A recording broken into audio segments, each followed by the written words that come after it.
पटना सहरिया में बसे नाना दोइया, पटना सहरिया में बसे नाना दोइया।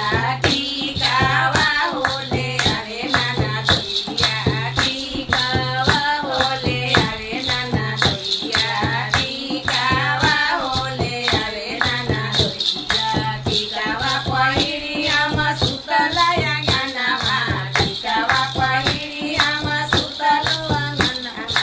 देहरा होली के नाथिया, नाथिया होली अरे नाना दोइया, नाथिया होली अरे नाना दोइया।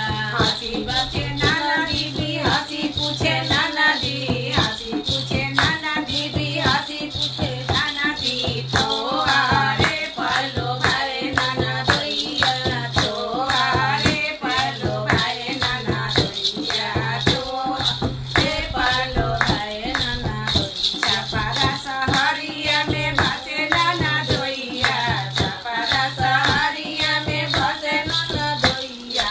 नाथिया होले अरे नाना दोइया, नाथिया होले अरे नाना दोइया। नाथिया पहिरी हम सुतल अंगनवा, नाथिया पहिरी हम सुतल अंगनवा। नाथिया होली अरे नाना दोइया, नाथिया होली अरे नाना दोइया। हंसी बोले नाना दीदी, हंसी बोले नाना दी, हंसी बोले नाना दीदी, हंसी बोले नाना दी।